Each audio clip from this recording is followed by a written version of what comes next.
take in, I give out, I let love, I let go, I release, and I know I forgive, I receive, I can feel, I believe, I am healed, I am whole, I release, I know.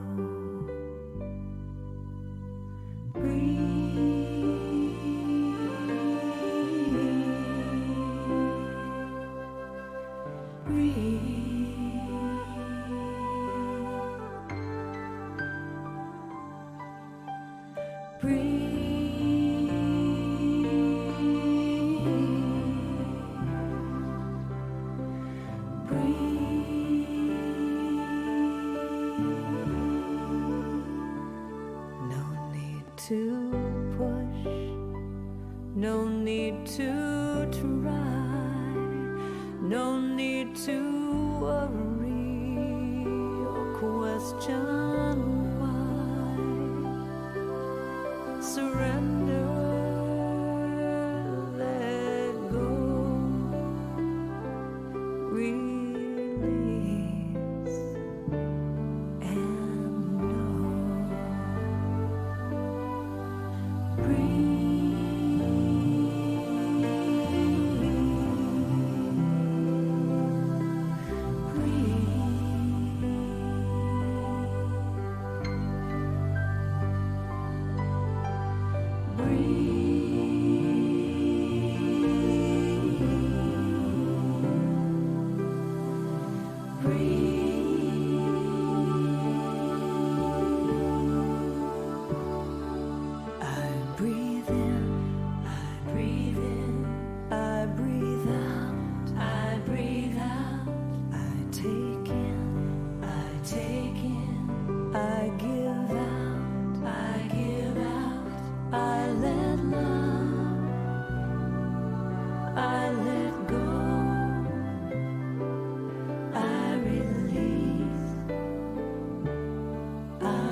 Everyone wishes to live their best life.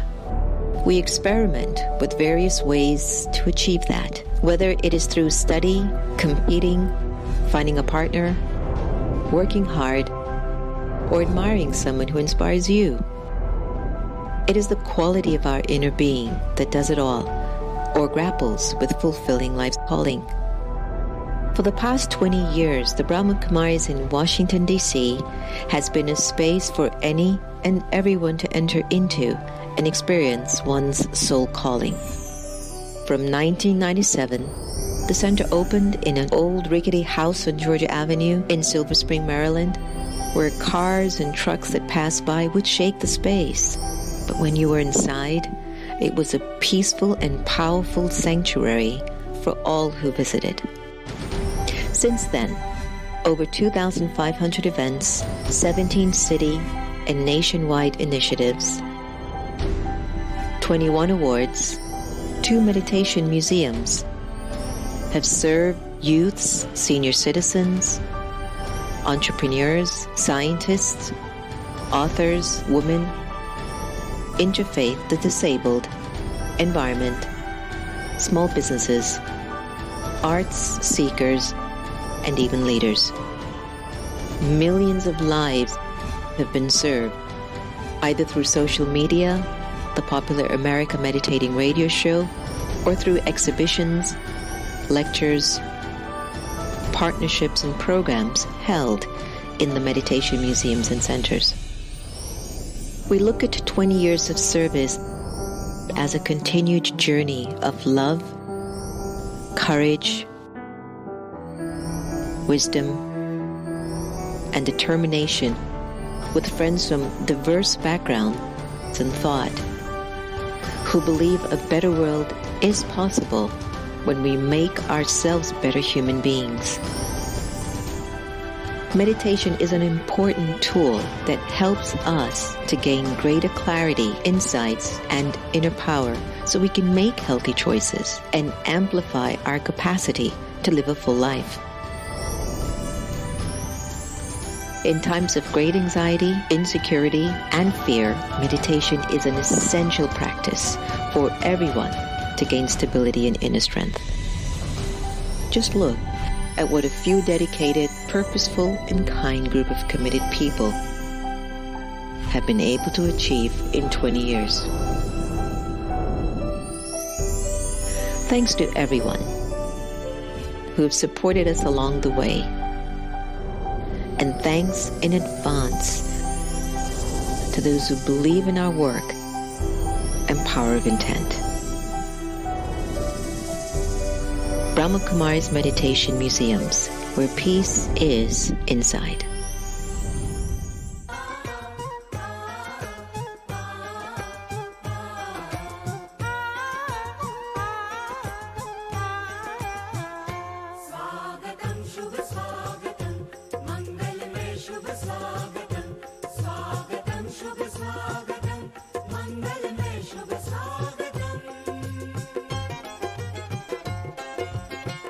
चलो चले सतयुग में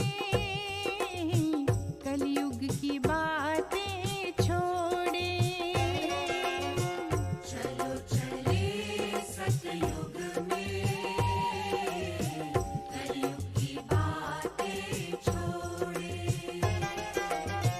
वो देखी स्वर्णिम सुबह अंधियारों से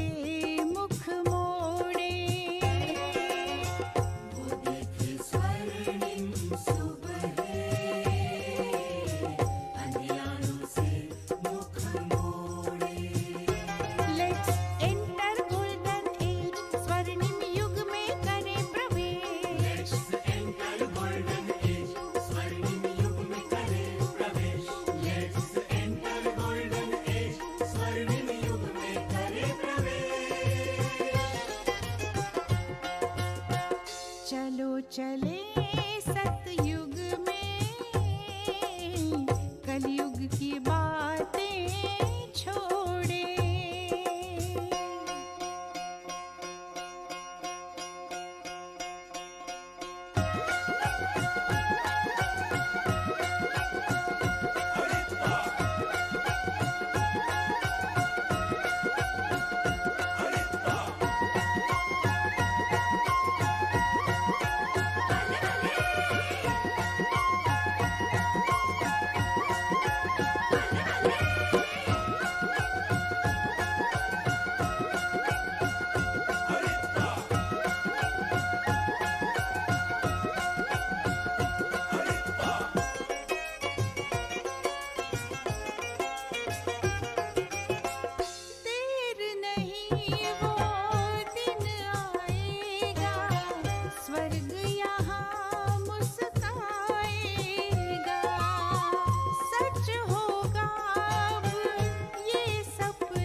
जग होगा सारा अपना।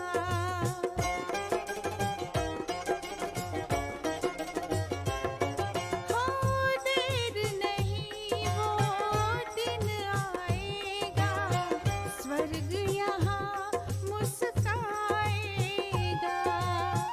सच होगा अब ये सपना, जग होगा सारा अपना। होगा ना अब कलह कलेश, होगा ना अब कलह कलेश, होगा ना अब कलह कलेश, होगा ना अब।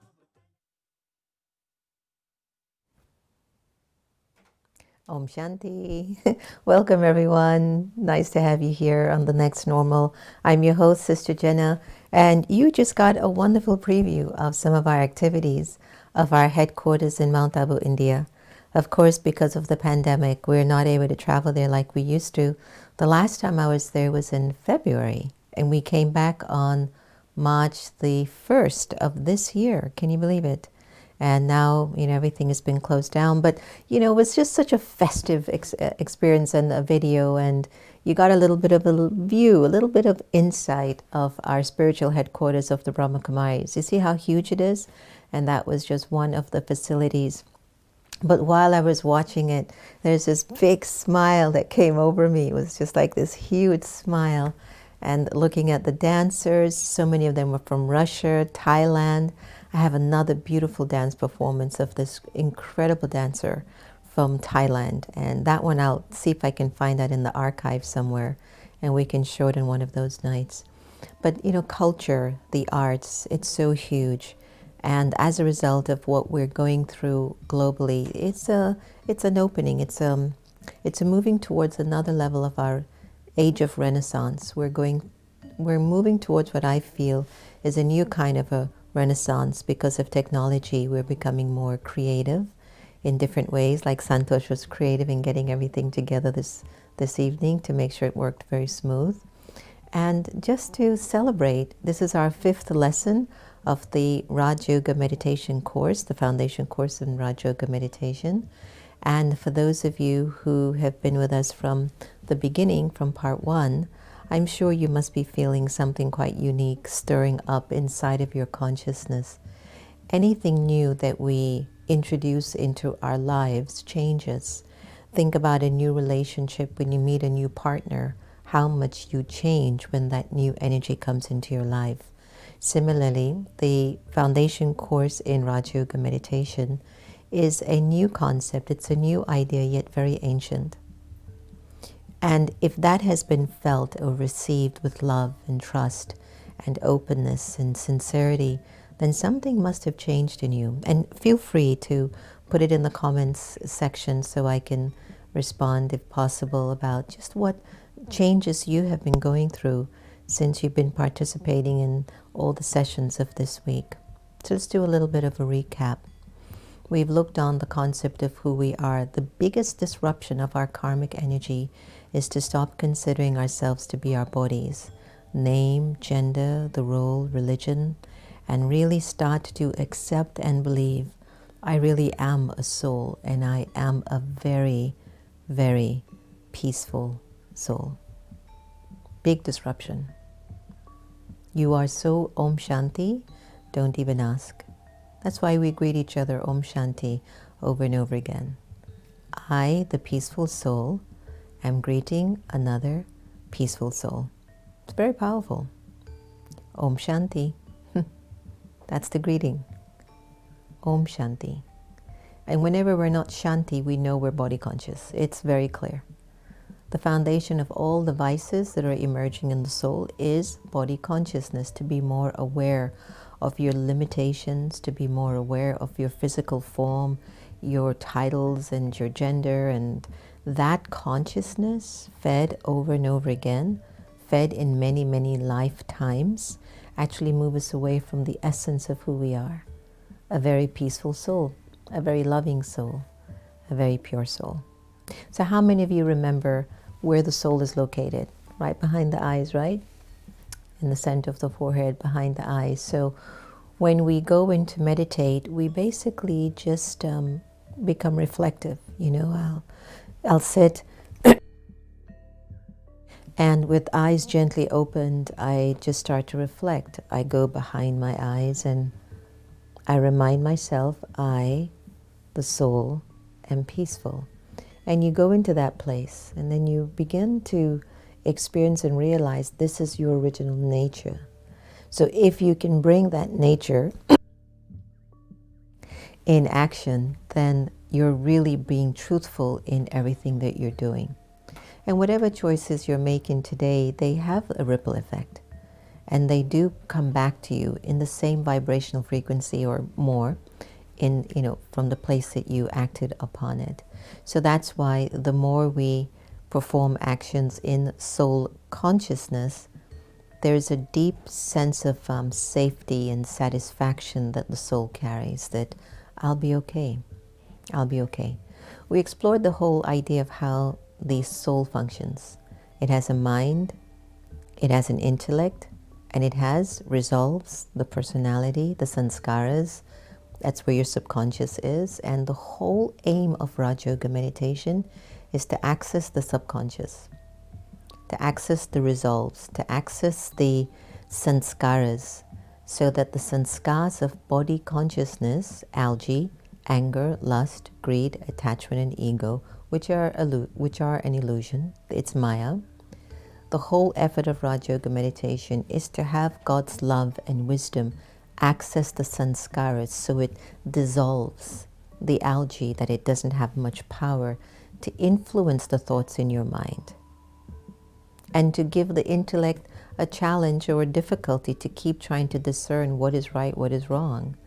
Eventually, when your pure nature, your love and your purity and your peace, when that nature starts to be fed and it sends those thoughts to the mind is going to be very contented and very happy.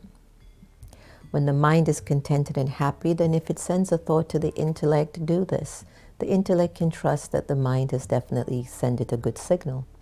It doesn't have to work overtime to use all this knowledge it keeps getting. Is this right? Should I do this?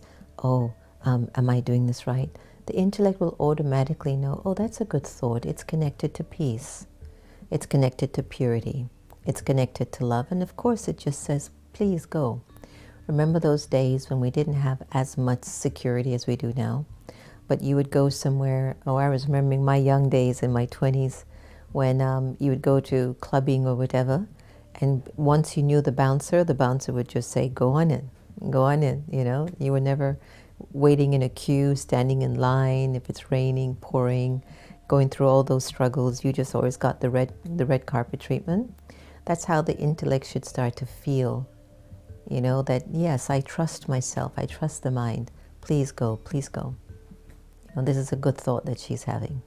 So that's why it's important to recognize that we do have a way in which we can function with our mind, intellect, and sanskara. The intellect is what works the most in Raja Yoga meditation. That's what really has to be disciplined, be consistent, gain enough knowledge and wisdom so that it can keep refining, revitalizing, recycling those sanskaras and bring back the sanskaras of love and peace and purity. So we talked about God, about Baba, Allah, Jehovah, Shiva, Khuda, Bhagwan, all the various names that come because of geography. But God is one, Supreme Being, the ocean of love and peace and purity. We also explored the importance of karma philosophy, that what goes around comes around. The boomerang effect. If you do good, you'll receive good. If you give happiness, you'll get happiness. If you give love, you will get love. And if you give sorrow, then sorrow will also come back. The thing with karma is that the result of the choice that we make, it stays as a recording in the soul until love removes it. So many of us are not aware that we're traveling karmically with all the experiences that we've had as a soul in past lives as well. And those karmic situations have a tendency of emerging as a result of a person, a place, a thing, a smell, time. And as a result of it emerging, if it's a karmic debt, it's going to ask you for so much, whether it's love or peace or purity, and it will come in the form where it makes you bankrupt, it makes you lose a relationship, it makes you go into ill health, whatever it might be, which is a challenge or a difficulty. That's actually a sign that there's bankruptcy in that area, and I need love and power and light in order to restore it and pay it off. So once we've understood the philosophy of karma, we stop blaming people, criticizing, complaining, comparing, judging people, or wishing things to be different. We become more responsible for the choices that we make, and we say, that's not what I want for me. I've got to change this. So we go to Baba, which is where the power comes from, and we start from the area of being soul conscious. Through that methodology, we are able to face the karmic debts that we might be carrying, and then we're still open to celebrate the karmic fortune that we're also carrying. But more than anything else, when our karmic fortunes are there, we're happy and we're celebrating. But when the karmic debt comes, it feels like it's a little bit of a torture, like a little bit of hell. So in Raj Yoga, it says you don't have to suffer in hell when you're dealing with a debt. Why don't you use the energy of God's love to settle that account? So the practice of having all relationships with the Supreme Father, keeping a connection to the divine, is really, really important. So then we covered also the cycle of time. And I know that one was a trigger. Imagine the cycle is eternal, right? And let's just say that the cycle of time before it gets recycled is 5,000 years, for example. Within that 5,000 years, imagine it being able to break apart in 4 equal pieces. 4 equal state of consciousness, the soul will travel through birth, rebirth, birth, rebirth. So we explored in the session before this one that when we first leave the womb of God and first come down, we're like full, we're 100% filled with virtues and powers and qualities and love and light. And it's because the law of nature, we naturally start to wane those vibrations. They naturally start to leave the soul. No one's to be blamed. So from a golden age of consciousness, which is pure gold, we find ourselves experiencing a consciousness in a birth as silver aged, still a good strength, but not as pure as we used to be. As we continue with our journey throughout time, birth and rebirth, carrying the sanskaras, carrying the effects of karma, we also find ourselves in a state of duality where we're in now like a copper aged consciousness, where I'll give you this if you give me that. We're bartering, we're making business deals, we're searching for God for the first time in that particular age. In the golden and silver ages, we were so filled with love and virtues and peace and power, where there wasn't a search for God, but there was a godliness everywhere. But in the copper age, because that quality was getting less in our personality, it was natural for the soul to start to look outside of itself, to find that energy or that concept of God to help to fulfill what was now becoming a void. It's a very interesting journey of the soul, you know. So as the soul continues to journey throughout time, birth and rebirth, if you believe in that, because we do, it reaches that iron aged state. And what's become really prominent in our sanskaras and in our personality is algae, body consciousness, Maya. And then what's interesting is that everywhere we look around the world, everyone's the same. So we don't think we're doing anything wrong, unless they do something horrible like kill somebody or steal or this or that. Then we say, well, that's an awful person. But you know, every time you get angry, that's not you. Every time you're jealous, it's not you. When you gossip, that's not the real you. When you're criticizing someone, that isn't you. But that's the body consciousness that's speaking. And each time we feed that body consciousness, we've moved so far away from the original nature of the soul. So imagine the golden age, how you were when you were golden aged, like a deity, fragrant, so rich, so pure, so beautiful, so naturally wise. And imagine the condition in which the soul has reached, where it has its own intelligence, but it's so different than it used to be. In the Iron Age now, a lot of our choices might be governed by fear, believe it or not. There's some element of ego in why I do what I do. I do it because I'm a man, I'm a woman, I'm from this country, I speak this language, this is my profession, this is my title. All of those are ego choices. So they don't bring back the satisfaction that the soul is thirsting for. But let's say that those are the roles and the parts that I have to play. But I don't have ego in it. I consider myself to be a pure and peaceful soul as I play the role of a doctor, as I play the role of a teacher, as I play the role of a mother, a wife, a sister, a friend. Then I'll get the return of the soul conscious feeling that I'm performing that choice or that action in, so it starts to actually serve the soul.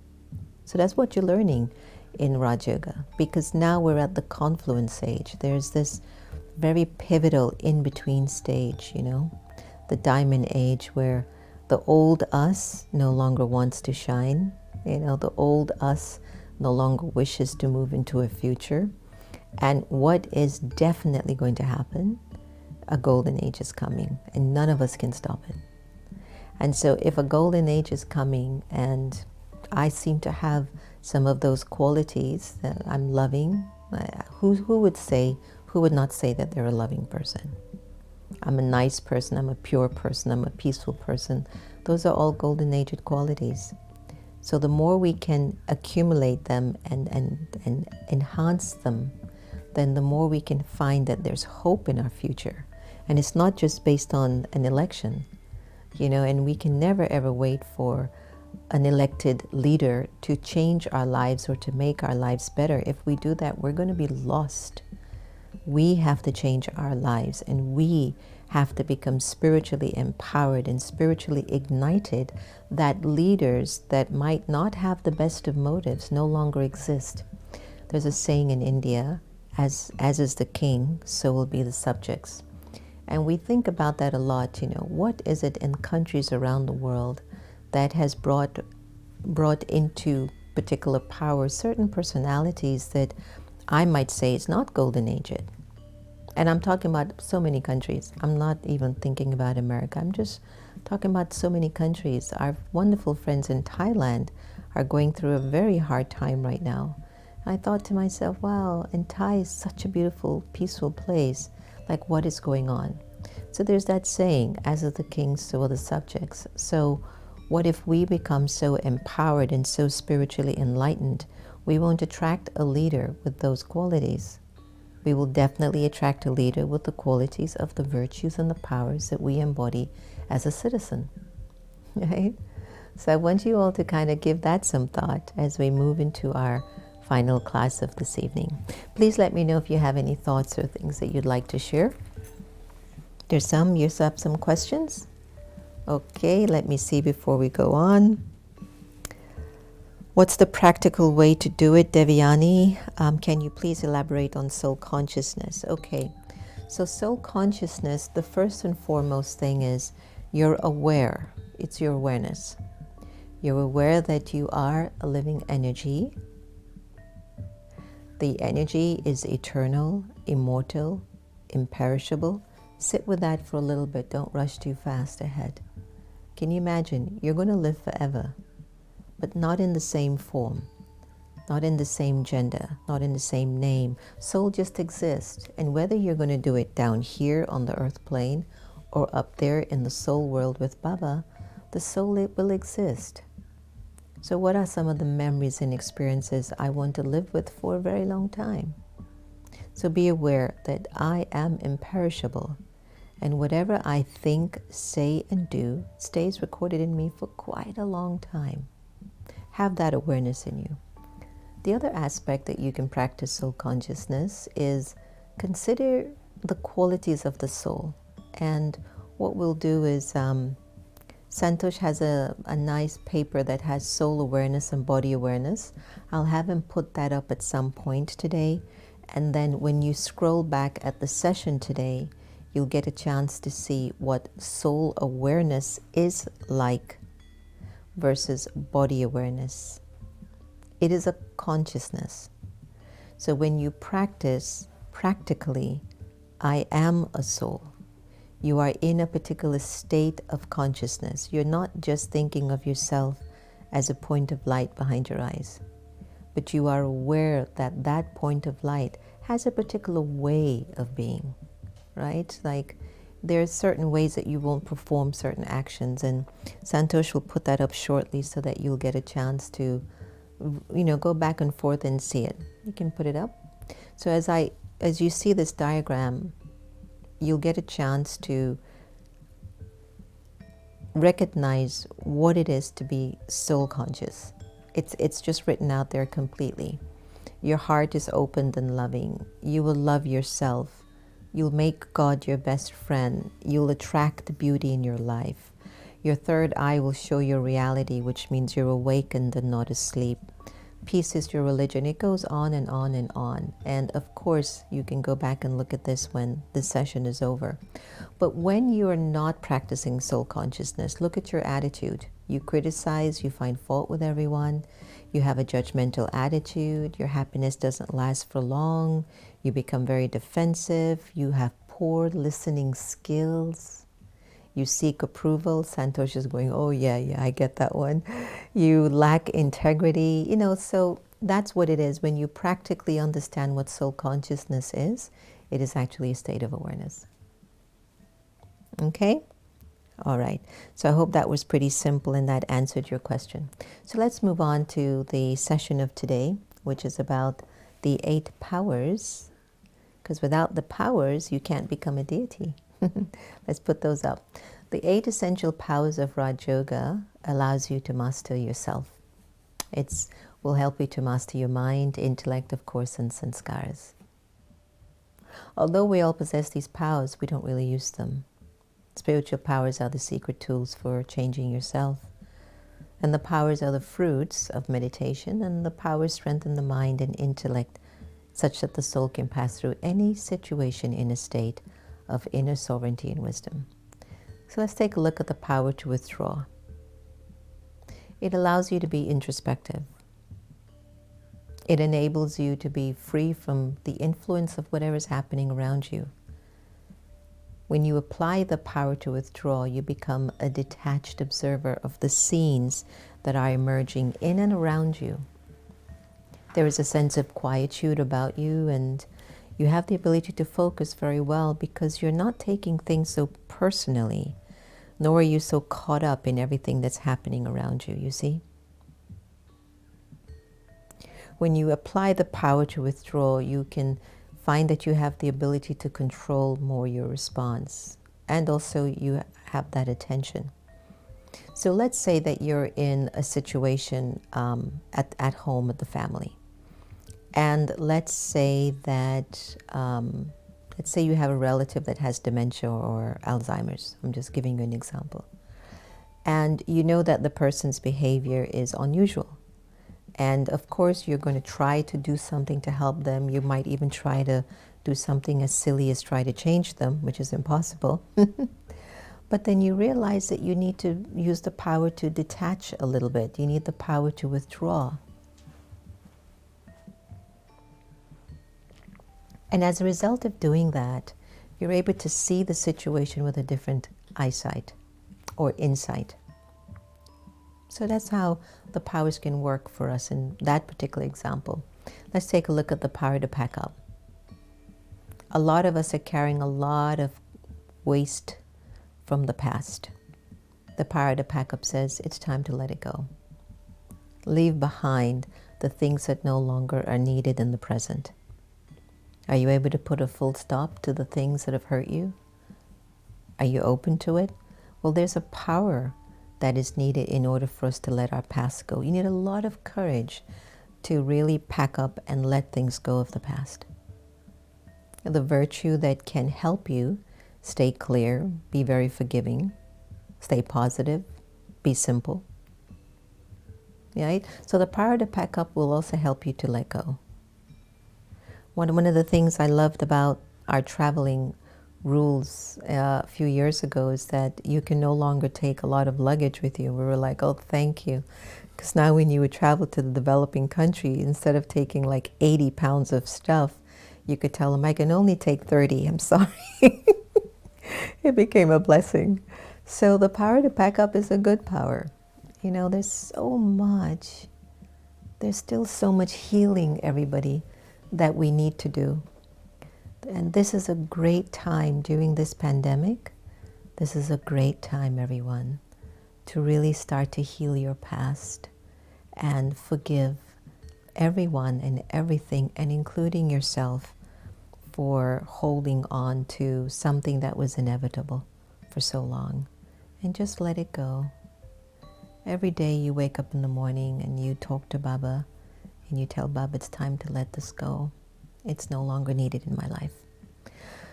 So let's look at the power to tolerate. Some people look at tolerance as a very compulsive practice. It isn't. When you are able to tolerate, there is a fullness about you. There's an understanding about things. You just know. It's about love. When you can tolerate the behavior of a relative, the behavior of, friends or family or situations that you have no control over, you will be a loving person because you know you can't change it. So it's the ability to send positive energy when you are the recipient of negative vibrations.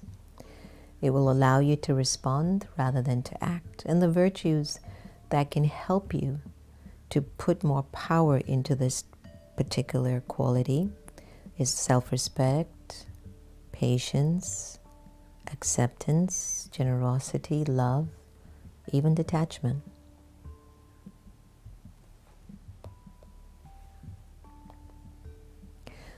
The power to accommodate. I love this one very much.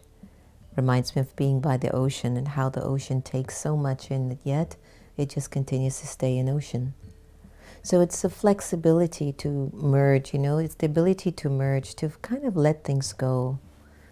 Don't take everything so personally, that you're so sensitive that you lose sight of who you are and you lose sight of your peace. So just look at how when you're using these powers in your everyday life, the quality and the sanskars that are being reshaped, recycled in your personality.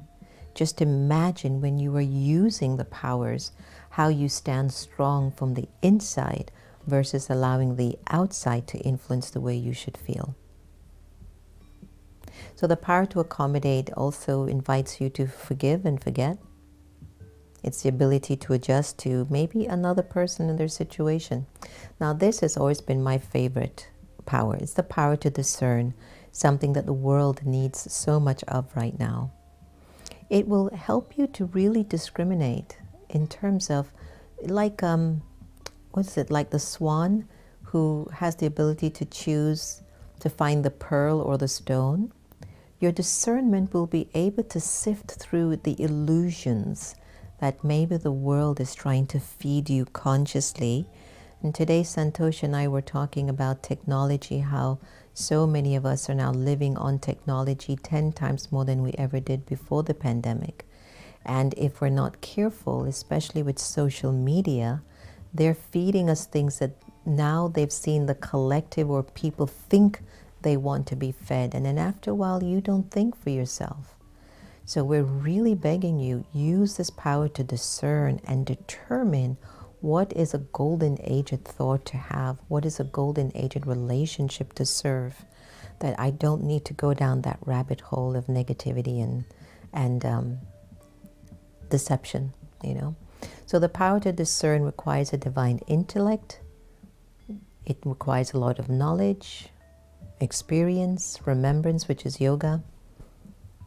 The sharper your intellect can work by using the power to discern, it's a sign of your purity, your honesty, your clarity, your truthfulness. And a key component of the master powers, this is really the power you want to develop in you, to discern what is real, what is not, what is truth, what is an illusion. It will help you to really be honest with yourself and to understand what is your need at this time. So the power to judge or the power to choose wisely.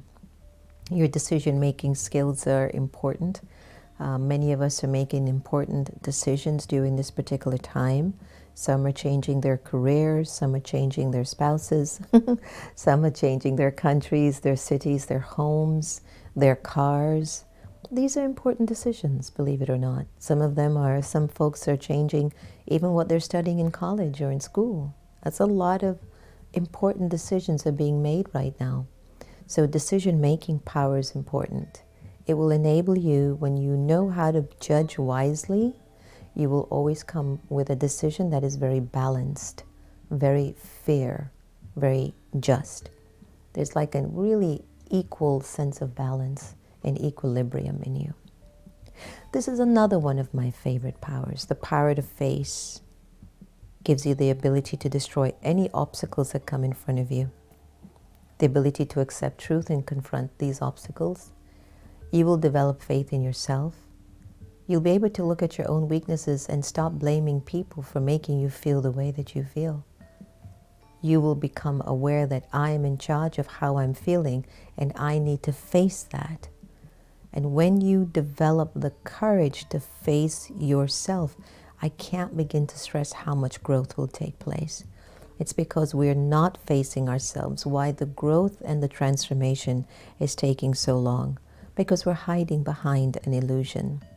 And the longer we hide behind an illusion, the longer the struggle in my marriage continues, the longer the struggle between me and my child continues, the longer the struggle between me and my superior at work continues, the longer struggle continues. Because I don't want to face what is the energy that I am responsible for that is making this situation disturb my spirit so much. That's making this situation something I don't like. What is happening in my energy field that's manifesting this reality? So the quicker we develop this power to face, wow, you'd become a superhero by tomorrow. So the power to face will stop your worrying, so you won't waste any more time in the limits. And the courage, the virtues that develop that particular power will be courage, self-confidence, dignity, patience, peacefulness, purpose, determination. Do you see how important this power is, everyone? For the last few months, when we had the session with Ainsley MacLeod, if you haven't seen that session on past lives and reincarnation, prior to that, when Lakshmi was here, we were talking a lot about that, how our births of the past are still very prominent in the influence of our personality. And so the thought was, how do we move away from that? Face it. And just the other day, we were talking this morning as well, actually, how when you look at yourself and you go inside in meditation, you're going to find things that you never knew were even sitting there. You might realize you're so guarded, you're not as open as you thought you were, and maybe you thought you were always a free spirit and very open, and in reality, you come to realize, wow, if I'm really a free spirited, then I should be more like this. It seems like I'm more guarded than I am a free spirit. So when you face the soul and you really look at the areas in you that are asking you for love and wisdom, then you'll just grow like leaps and bounds, leaps and bounds. The power to cooperate helps you in group settings especially. If you're living more than one in a family, or if you're working with more than one in a company, you need this power to cooperate. It's the ability to work with others. It's looking at each other's highest qualities instead of their weaknesses. It's to develop the power to accept, acknowledge, and appreciate others. Really important. That's what I love about our team, the way we work together. It's that we have a deep sense of respect for each other's strengths. So each person just does what they need to do with faith and with trust. So the virtue needed is sweetness, practicality, easiness, a sense of humor. You need a sense of humor in a gathering, I tell you. Because when you're working with team dynamics and you have deadlines or some things are really important, then, sometimes you kind of lose it with each other, and sometimes a sense of humor will help. So be resourceful, respectful, and harmonize each other. Thank you all so much for participating in that, because that's the session of tonight, is the importance of looking at our powers and why these powers will help us to gain so much insights into becoming a master of the self, becoming a Raj Yogi. When you practice Raj Yoga, it's where you're saying to your soul, I am the self-sovereign. I am in charge of my life, how I want to think and feel, and I'm being guided by Baba. So I can't go wrong. If the one who's the ocean of love and the ocean of wisdom and the ocean of peace is guiding my thoughts and is directing my life, how can I go wrong? Everything will just open up for me like 1,000 suns, like everything will be so bright, right? So when I develop these powers and apply them in my everyday life, and you'll see they'll come up very simply. Let's say, for example, you're having a bad relationship with a sister, and you're not getting along with her. And you keep having the thought to pick up the phone to call your sister and talk with her, just to say how you're doing. I'm just checking in, Om Shanti, or hello, I've missed you. But every time you go to the phone, that weakness comes in your mind, and you go, no, she did this, she was like this. I might call and then she takes it the wrong way, or she might not accept it, or I'm just going to get more angry when I talk to her because she's like that, she's like this. So what happens is that you didn't apply the power. The power maybe to accommodate, or the power to face the relationship, but instead there was the weakness. You see how important the powers are now, folks? So when the power is within you, then you got the thought, I want to make up with my sister. And then you just go to the phone, type in the numbers. You go, hi Mary, I've been thinking of you. Is everything all right? Then you applied the power versus the weakness. Now you see how subtle the powers are and how they can come to your aid? All right, let's do a little meditation on the source of all powers. And I'd like you to really settle into this meditation as we contemplate on what we have taken for the last 4 lessons, and also what we're taking in this lesson tonight, to see how it makes me feel a little bit more complete, or it might help me to get closer to who I really am. So let's take a breath and have this meditation time together.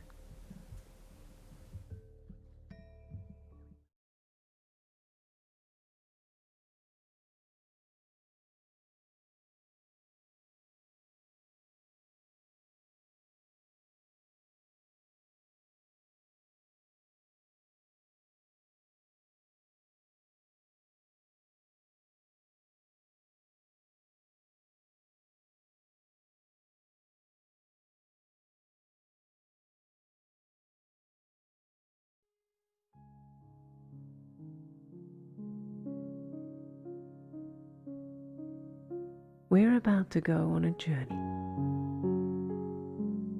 journey that enables us to regenerate our powers, our Shakti. We are about to reconnect with the highest source of all beauty, all power, all love. Imagine that you can see on the screen of your mind a tiny star. You might see or sense this.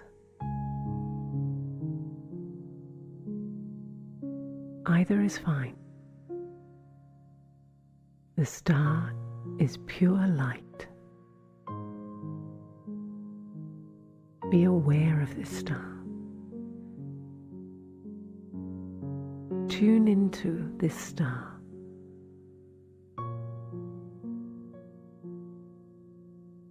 Feel the frequency of this tiny point of pure light.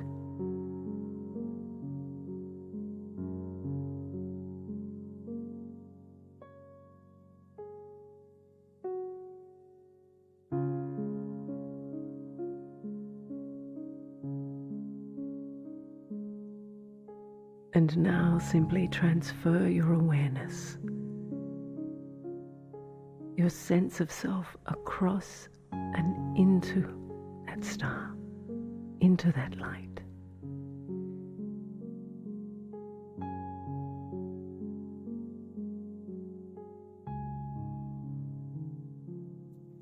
Feel that you have become the light.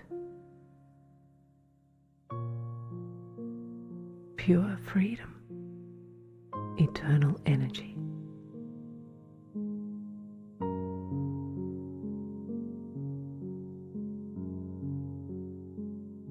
Feel the lightness of being, in being just a tiny point.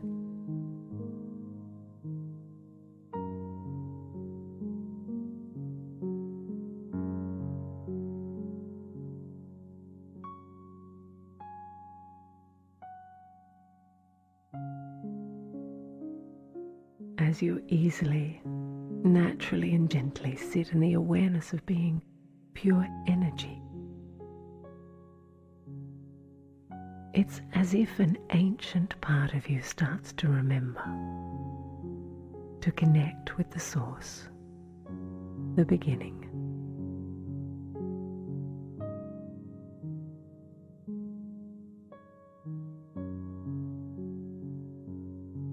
Tuning in now to this memory as it becomes a powerful ray of pure light, a golden pathway that gently shoots upwards from you, the star, and travels to the source. As you naturally glide with the ease of being light along that pathway of light, you arrive in a world of pure energy. Pure, warm, golden red light, vital, yet so calm.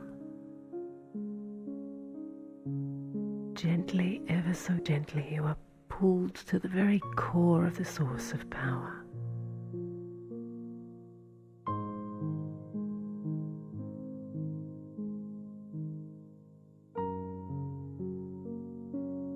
Diving fully and easily into that source.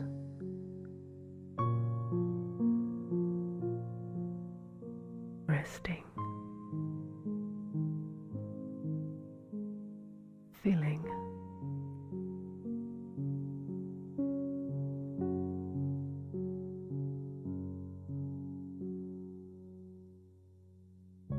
Allowing.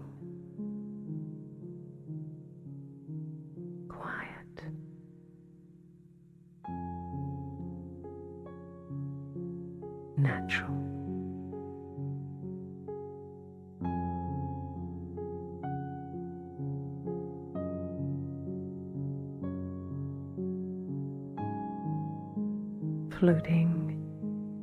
Floating in the purity of this gentle power, deeply letting go, allowing.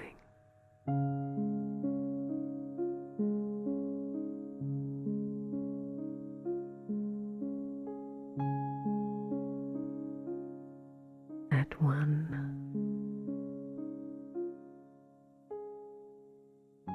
overflowing energy, light, power.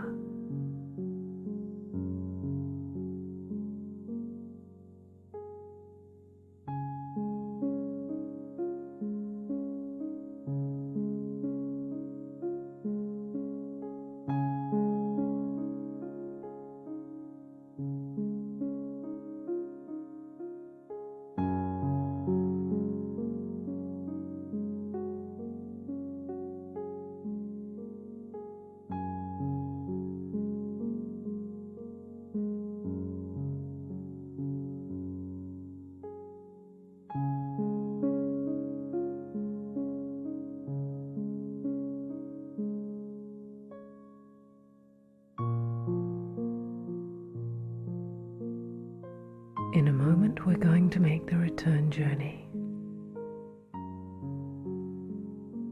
knowing that you can always come back, because this is your memory, your relationship with the Source, with God.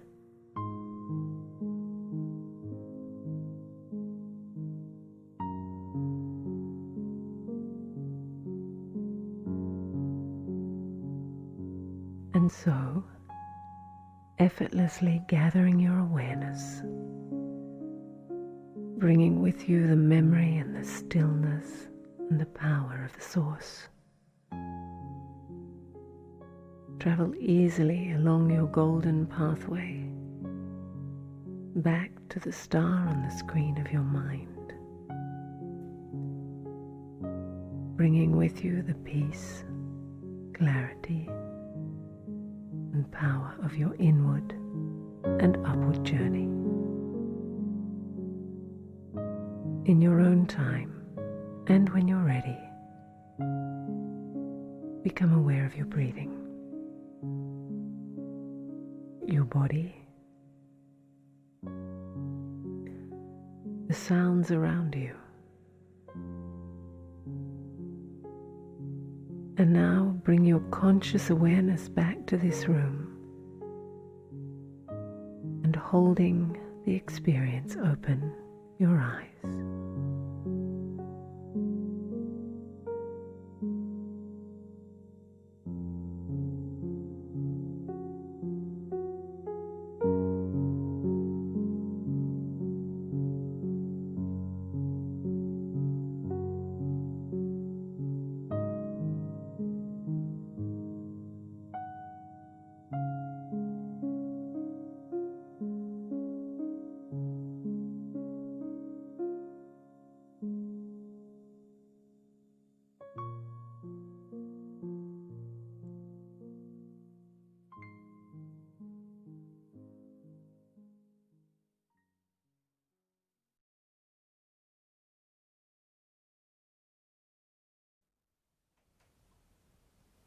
Perfect, right? That was a lovely meditation to sort of seal more clarity in the powers and how important they are in our lives. So we've done 5 lessons of Raj Yoga meditation, and I don't know if next week we'll do advanced sessions, but for those who have been with us from the beginning of part 1 till part 5, we'll be on a Zoom call together, and we'll go over some deeper concepts, and any questions that you might have, you can raise them to me on our Zoom session together, and we'll be able to answer them to our best ability. And then if you'd like to join the advanced classes after a few other sessions together, you'd be most welcome to do so. So that's what it is. You have now been officially inaugurated or anointed as a Raj Yogi student of the Brahma Kumaris. And of course there's a lot more to it, such as the disciplines of how you spend your day and your diet and all of these things, but those come later on. But for now, I'd like you to really think about what you've been through in the last 5 days. What are the changes that are occurring in your consciousness, and have you felt the shift of really tapping more into your immortality and the energy of the soul, and feeling the light that you are, and wanting to come out of any old patterns that you feel are quite unhealthy for you, especially now, and you are sensing a great need to heal. For many of us that are going inwards and really beginning to unpack a lot of the stuff that we've been holding, there can be a lot of sensitivity, a lot of emotions swirling inside of you at this particular time, and all of that is very, very good. It means you're getting closer to using the power to face how powerful you really are. And the quicker you can acknowledge and recognize how powerful you are, just imagine the tremendous amount of healing that will take place. Incredible, right? Okay, so give me your thumbs up if you've enjoyed the sessions and if you thought that they've been useful. Again, if you're planning to continue with some of the advanced classes, make sure you email us at meditationmuseum@gmail.com. And to make sure that you've done all the 5 lessons, I do recommend that you go back and revisit some of the sessions, maybe tomorrow when you're just walking around the house, making coffee or making breakfast or cleaning up. Just play it back and just see how it has a way of sort of really opening up something in you. How are you supposed to feel after this course? Awakened, different, a sense of responsibility that I have the power to change myself. There should be an openness to want to learn more about who's recorded in you, like, who are you really on the inside, like a deep sense of interest, like, wow, there's so much to me that I haven't really taken the time to explore because I was so caught up in him and her and it and that and this one and that one, and I lost such insights into who I really am. So the more you're in connection to Baba, everything will be fine. You'll see how things will just start to just come together. I'm not saying that after you've awakened to this study that everything just runs smooth for you tomorrow. Things might be the same, but emotionally, mentally, spiritually, intellectually, you're not supposed to be the same person. You're supposed to be an opened resource of love and wisdom and curiosity and light and might. From this day on, it's our wish that you fly, that you completely really recognize just how valuable you are, how powerful you are, because of your openness to have such a deep, intimate love affair with the divine, with the supreme being that is really here for you right now. The energy of God is really here for you to take, for you to use, for you to have a relationship with, for you to become what you once were, His child, full, rich, abundant, golden aged. It's time that we wake up in the world that people just stop giving each other suffering and sorrow, and it's time we wake up in a world where people have self-respect. So it's just natural for them to respect others. And that's what this Raj Yoga course is about. Building your self-respect so that the world can have self-respect. Thank you so much for joining us. Lots of good wishes for today and always. And again, if you have any questions, please feel free to email us. But if you've done the course, all the 5 lessons, please just sign in and then we can do the Zoom stuff. So all the questions there would be easier for me to answer because I might not be able to do it individually. Anyway, lots of good wishes. We'll end with some memories of Golden Age, the future beyond this Iron Age. Enough of this old stuff. Let's look at what the beauty of the future can look like. Come from inside of yourself and find your inner beauty and see how you can create that beauty around you for your future. So Om Shanti. Have a lovely evening. Good night.